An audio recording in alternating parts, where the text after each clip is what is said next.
Hey guys, Patrick with Answers to the ACS. The risk elements are perhaps the least understood aspect of the ACS. This is because there are over 350 risk elements in the private pilot airplane ACS alone, and they're not addressed anywhere. Well, until Answers to the ACS, that is. Today we'll talk about the basics regarding the risk elements. I discussed this at the beginning of my manuals in Briefing 3, Understanding the Risk Elements. In the header of each risk management section it reads, the applicant demonstrates the ability to identify, assess, and mitigate risks associated with. As a result, you need to understand what identifying, assessing, and mitigating risks in this context means. Let's start with identifying risks. This consists of identifying the consequences of the risk element. In most cases, this is an accident or crash, but sometimes it's a violation. However, you need to be more specific as to what causes a crash or violation and try to use proper terminology.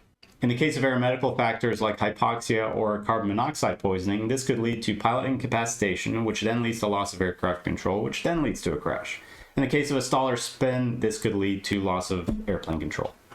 Next is assessing risks. This consists of determining the risk level of a given element. This can be done by identifying the severity and likelihood of it occurring and running it through a risk assessment matrix. When it comes to severity, use the NTSB's injury and aircraft damage ratings. Fatal and destroyed corresponds to the highest severity, catastrophic, while no damage and no injuries correspond to the lowest severity.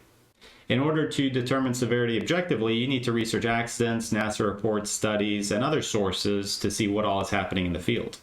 This is not reasonable for a student or even an instructor to do, so I've done the legwork for you. Some of my findings have been surprising. For example, most people think that the most lethal stall is the cross-control stall on base to final. It turns out that after decades of the FAA, NTSB, and instructors hammering this topic, accidents due to this stall are quite low. Instead, power-on stalls after takeoff are the deadliest. This is especially true when density altitudes are high. Likelihood is just a qualitative determination of probability.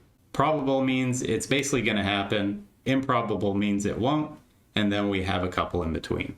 When it comes to the risk level, high should not be acceptable except in special circumstances. Medium is okay, but pay attention to it, and low, don't worry about it. Lastly, we have mitigating risks. These are things you can do to bring the risk level down. For hypoxia, carry oxygen. For carbon monoxide poisoning, carry a carbon monoxide detector. For stalls, pilot proficiency and an angle of attack indicator. Thank you guys for watching. If you enjoyed this video, hit that like button and subscribe so you can stay tuned for more videos. If you got a check ride coming up, download our app from the App Store where we address every element in the ACS. A link to that is also in the description. Until next time, fly safe.